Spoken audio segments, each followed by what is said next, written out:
All right, welcome back. So Thanksgiving, of course, a day to spend time with family and friends. It's a time to reflect as well, but it's also a day to give thanks for what we have. A day as well to help others. Consider this. More than 582,000 people in the U.S. experienced homelessness last year. That is according to the Department of Housing and Urban Development. In 2021, Missouri Congresswoman Cori Bush, who was once without a home, slept overnight on the steps of the U.S. Capitol, protesting the end of a freeze on evictions. This was during COVID.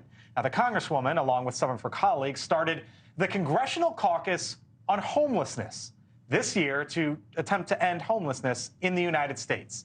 I had a chance to speak with one of those colleagues, the Congresswoman from Texas, Sylvia Garcia. Congresswoman Garcia, thank you for joining us here on the Hill on NewsNation. Appreciate the time. Happy Thanksgiving to you. The Congressional Caucus on homelessness. It sounds fairly straightforward, but tell me about it. What are you and your colleagues up to in the caucus? What are you trying to solve?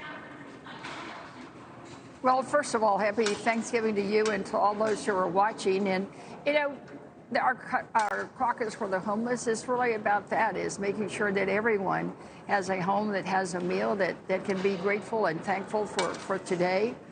We focus on making sure that the food programs and the other things that are designed to help the homelessness population in all across the country are fully funded. That means working on the farm bill to make sure food banks get the dollars that they need, that schools get the money that they need to be able to help any homeless children that are in school. And it also means funding programs to make sure that people have housing. Housing is a huge challenge all across America. I know in Houston, we have a large homeless population, and the biggest challenge they have is finding the right place to stay. And once they stay, we have to make sure that they've got the network and the resources, wraparound services that they need so they can stay in their home, because we find that sometimes it's something as challenging as paying a bill or making sure your electricity stays on. It becomes an issue if they don't have the dollars. So it's about making sure that they have the resources to be able to survive on their own.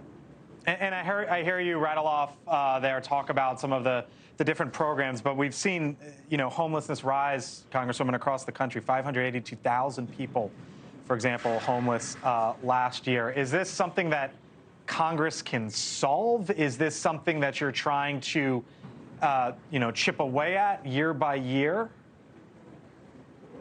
Well, we chip away at it year by year, but it's really, in my view, it's about us providing the federal funding for the programs that need to be implemented at the local level, because homelessness is across America, particularly all the major urban cities like Chicago, New York, my Houston.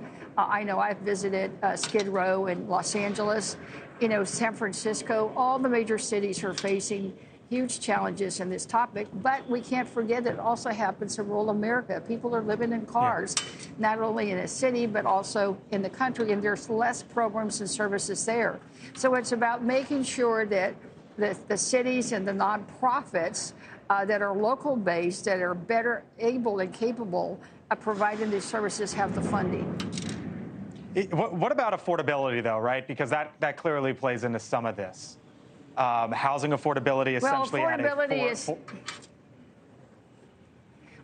sit not only, I sit on the Housing and Insurance Subcommittee of Financial Services, and it's just a shame that we've not even had one hearing on homelessness and the need for affordable housing, for public housing. There seems to be let's look the other way kind of attitude on the part of so many mega Republicans. So I think for us, it is a challenge, particularly as we see in appropriations, the cuts that are being made to public housing programs, to the farm bill and food programs. Something as simple as making sure that kids get the food that they need are being cut. So it's a challenge. We continue to work on it. And more importantly, we're not giving up. Just because you brought up, your colleagues on the other side, Republicans, when you see those numbers, you see those stats, how do you make the argument that Bidenomics is working?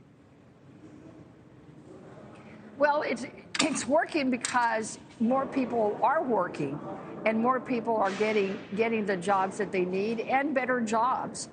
So I think it's working, and we're keep trying to make sure that it works from the middle up and down, and that we handle all the situations, especially with working people, poor people, and homeless. So I think it's working. It's going to take some time, and as I said earlier, we take a little chip at it every day, and we're not going to give up. Thank you for watching, and make sure you go to joinnn.com to find NewsNation on your television provider. And don't forget to click the red subscribe button below to get more of NewsNation's fact-driven, unbiased coverage.